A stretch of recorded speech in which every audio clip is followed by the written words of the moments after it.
Looked at the woman standing in the lobby of the Hargrove Grand Hotel and saw a problem. He saw the natural hair.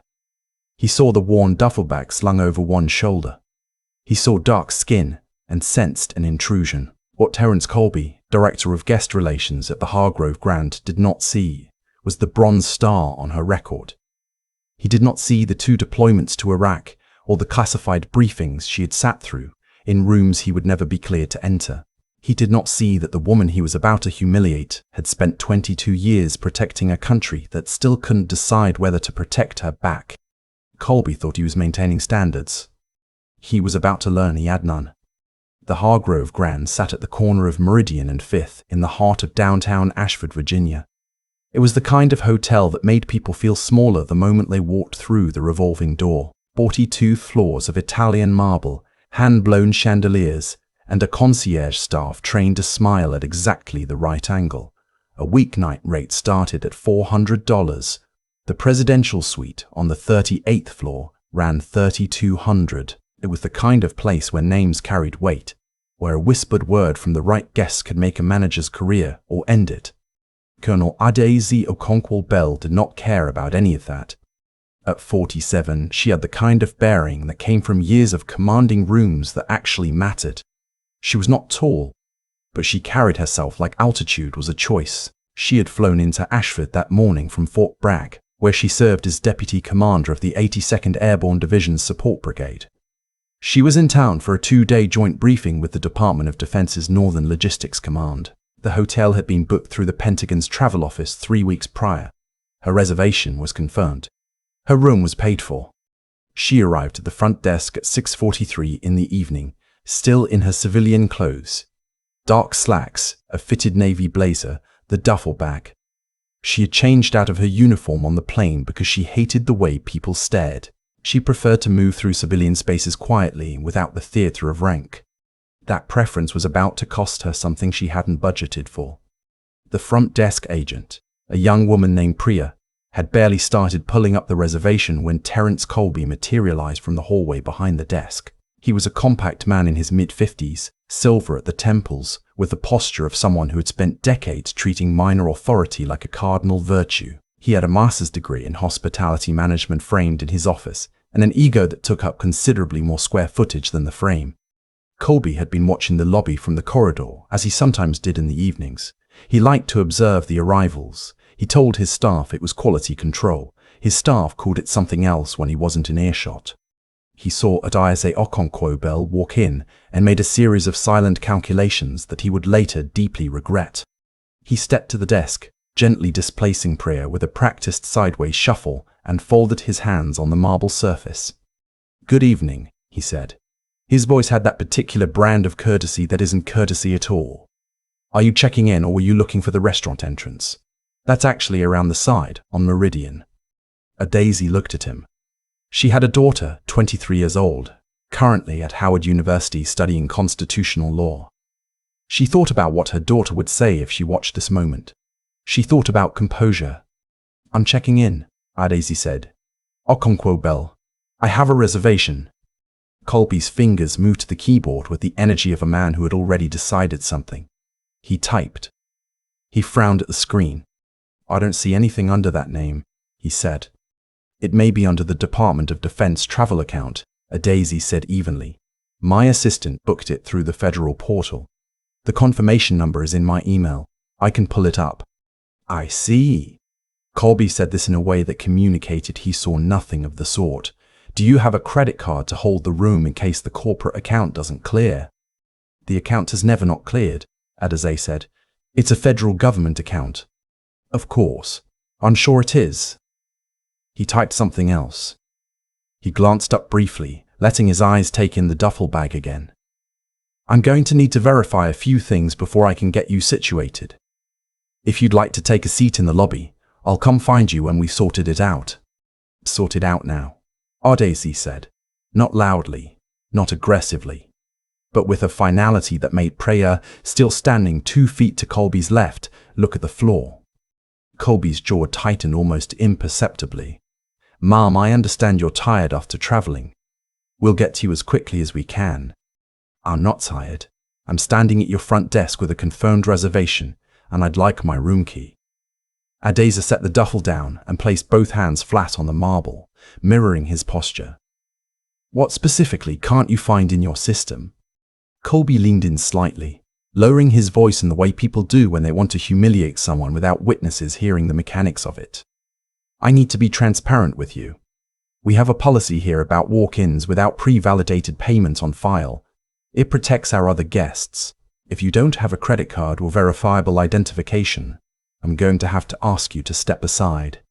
Adaeze looked at him for a long, quiet moment. A couple in their 60s had been waiting 3 feet to her left.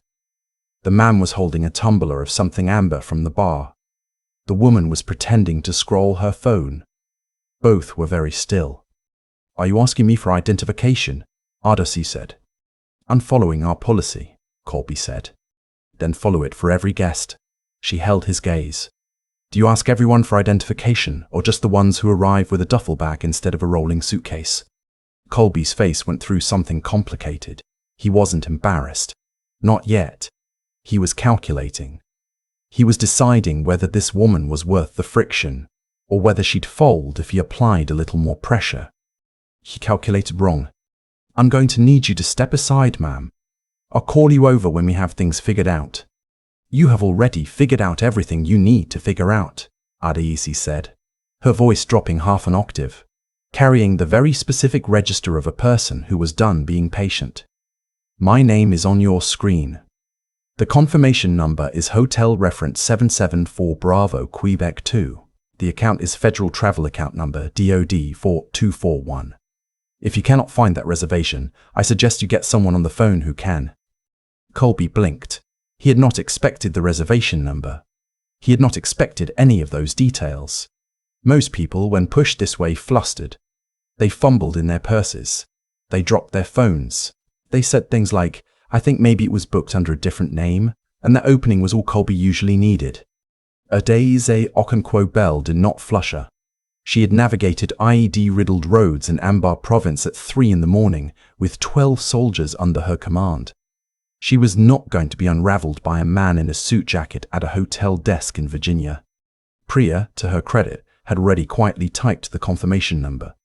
Her eyes went wide at the screen. Mr. Colby, she said softly. He ignored her. Ma'am, if you'd like to file a complaint about our check-in process, there's a feedback form on our website. Priya, Adaeze said, bypassing Colby entirely. What does your screen say? Priya looked at Colby. Colby looked at Adaeze. Adaeze waited. It says the reservation is confirmed, Priya said carefully. Room 3114, Department of Defense Federal Account. Prepaid through checkout. The couple with the amber drink had stopped pretending to do anything else. A bellhop near the elevator bay was very carefully not looking at them. The man behind Adaeze in line, a heavy-set guy in a Patagonia fleece who'd arrived 4 minutes after her, shifted his weight from foot to foot. Colby didn't move. I'll also need to verify that the account is authorized for this booking tier, he said. He was retreating to process now, using procedure the way a person uses furniture during an argument, to put something solid between themselves and the consequences of what they've already done. The booking tier, Adaeze repeated. We have been in discussions with several federal agencies about our corporate rate structure until that's resolved. I want your name, Adaeze said. Colby paused. I'm sorry? Your full name, and the name of your general manager. His chin lifted slightly. I am the Director of Guest Relations. I am the Senior Manager on property this evening. Then I want the name of your Regional Director and the Corporate Guest Relations number. Colby opened his mouth to say something that would have made things dramatically worse. Before he could, the elevator directly behind Adaeze opened, and a man in his early 60s walked into the lobby. He had silver-streaked hair, a posture honed by decades of military bearing even in civilian clothes, and the particular focused walk of a person who had been watching something unfold from a distance and had decided enough was enough. Brigadier General Marcus Thorne Calloway, retired, was in Ashford for the same briefing as Adaeze. He had checked in 40 minutes earlier without incident, because he had arrived in a blazer and slacks with a rolling carry-on and a face that read, to men like Colby, like someone who belonged. He stopped next to Adaeze. Colonel, he said calmly. "General," she replied, without taking her eyes off Colby. Thorne Calloway looked at Colby. He had the kind of eyes that had evaluated people under pressure for 30 years. He didn't raise his voice.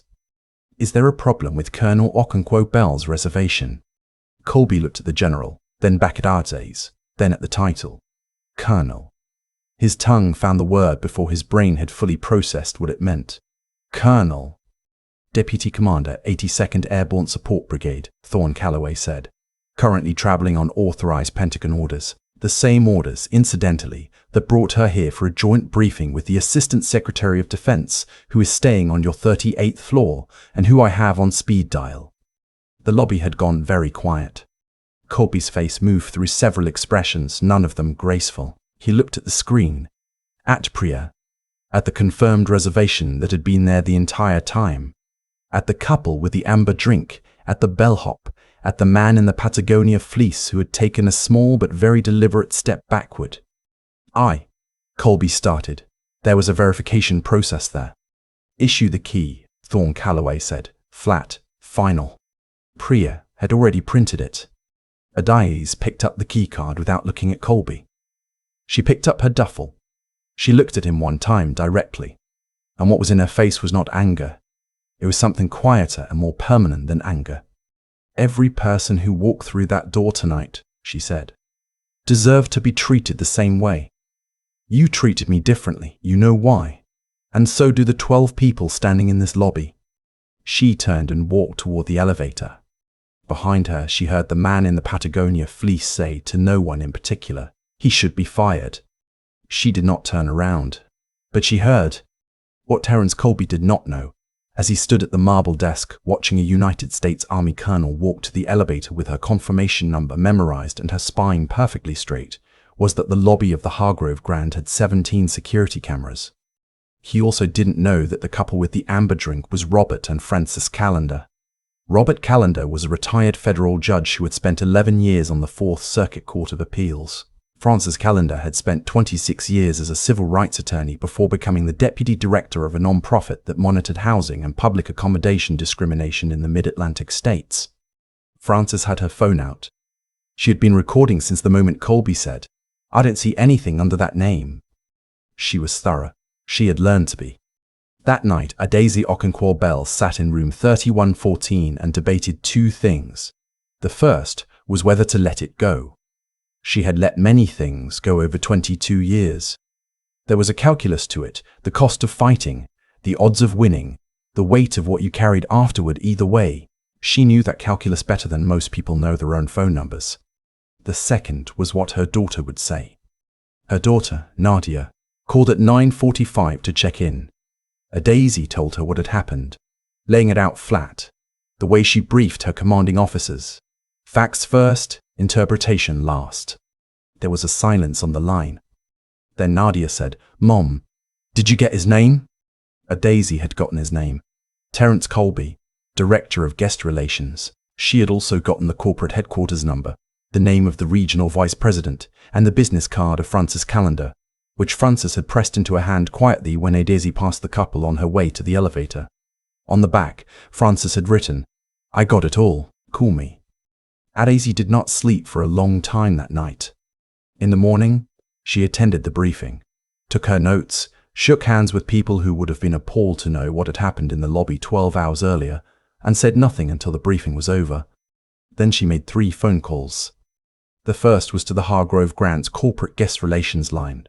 She was calm and precise and documented every detail, including the timestamps, the exact wording Colby had used, the confirmation number she had provided, and the names of the witnesses she had already gathered.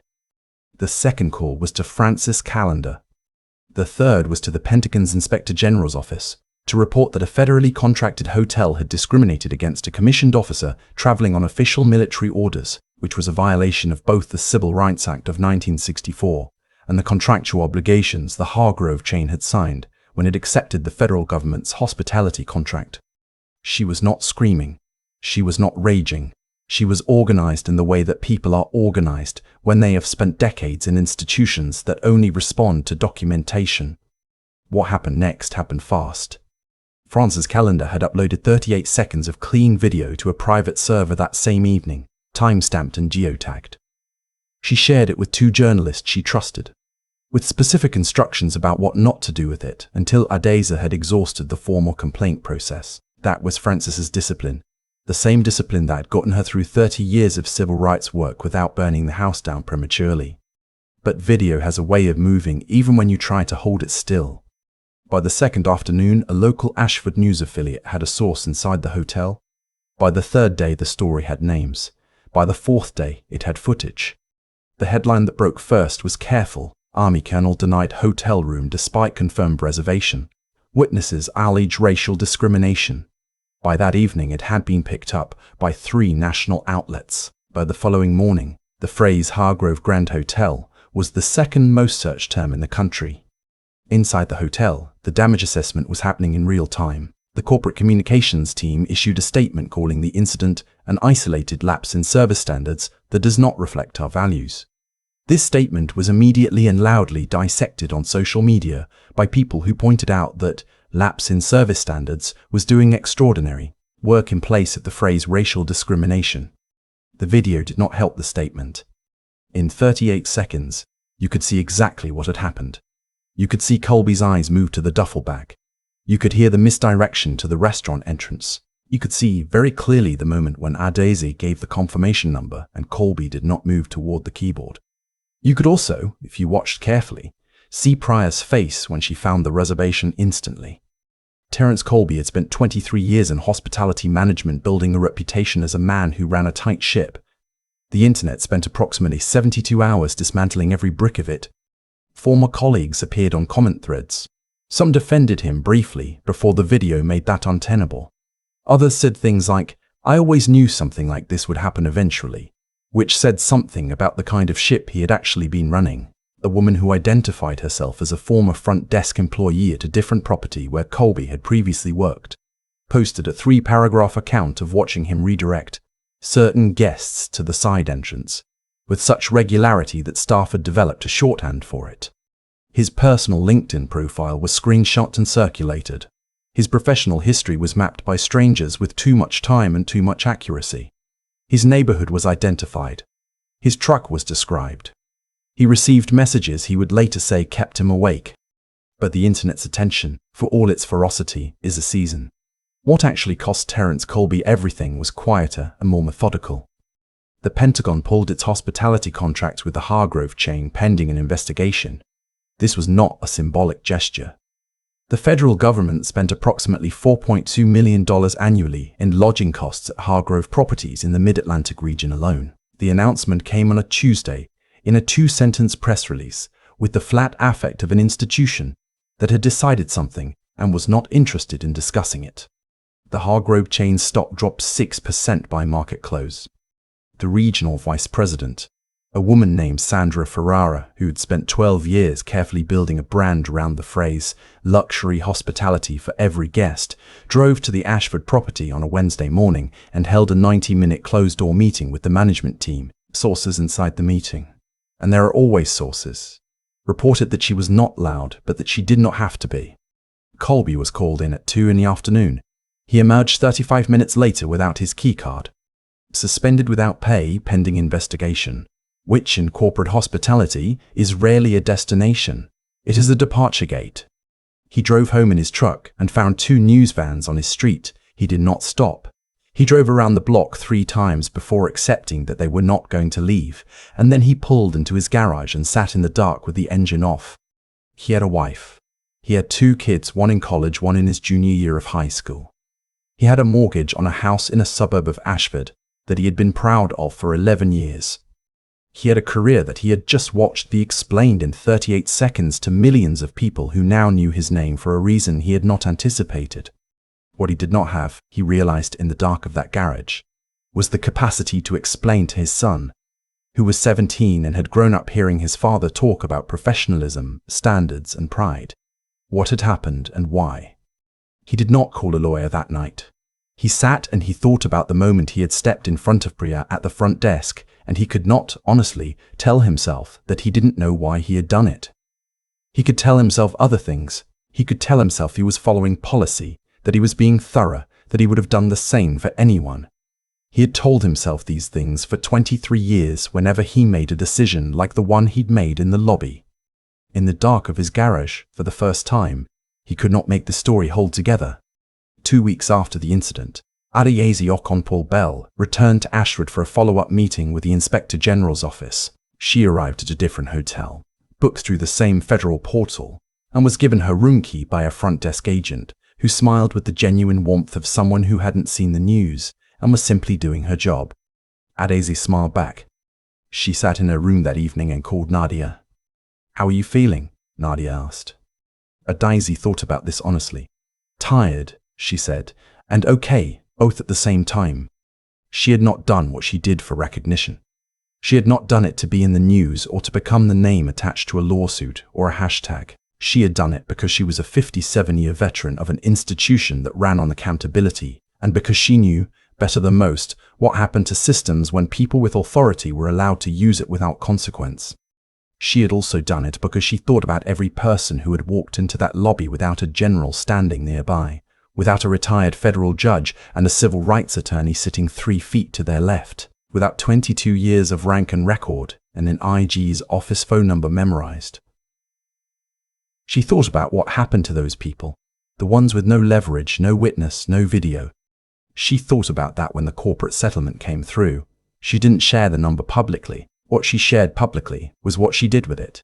A scholarship fund at Howard University, in the name of her late father, Staff Sergeant Jerome Okonkwo, who had served in Vietnam and been turned away from a motel in Georgia in 1971 while traveling home in his uniform.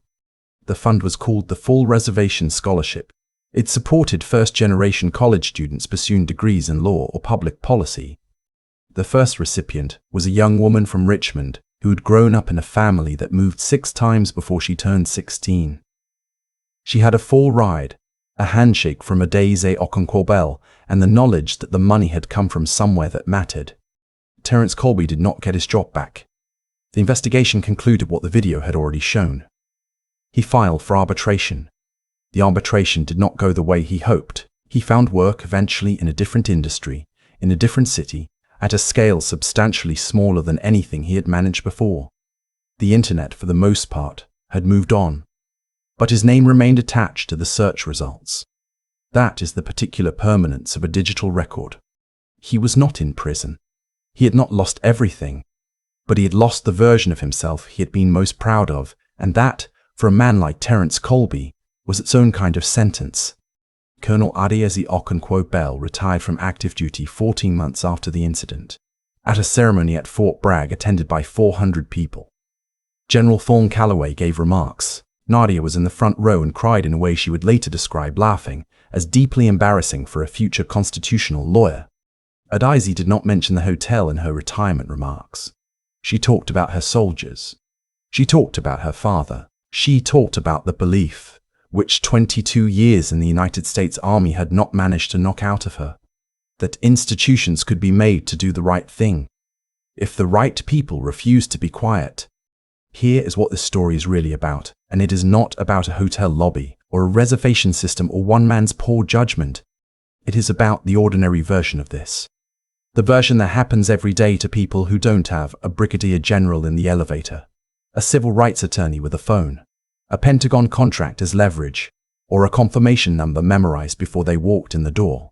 The version where the person is turned away and goes home and does the math on whether it is worth fighting and decides, this time, it isn't. The version where nothing happens and nothing changes, and the man behind the desk goes home and feels like he did his job. Adaeze Okonkwo-Bell won because she had power. That is the uncomfortable truth underneath the satisfying ending. And the question that matters, the one that should keep you in the comments below, is this.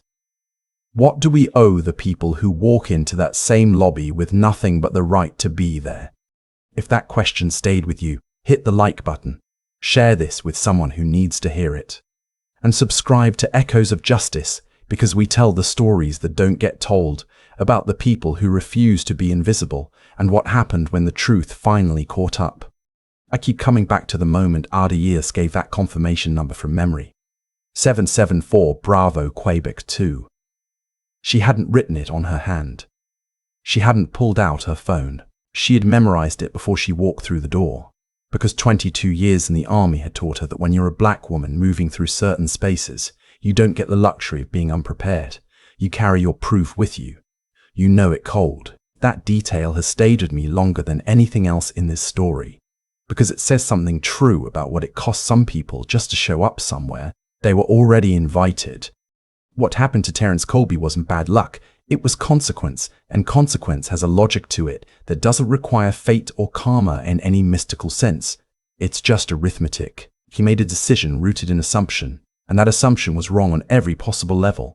Factually, professionally, morally. When a decision like that meets a person like Adaeze, who has the discipline to stay composed, the intelligence to document everything, and the character to use her victory for something larger than herself, the outcome is almost mechanical. The pieces fall because they were always going to fall. Colby just couldn't see it because he'd been getting away with it for so long. That's the part I think about most. Not the video, not the Pentagon contract being pulled, not the headline.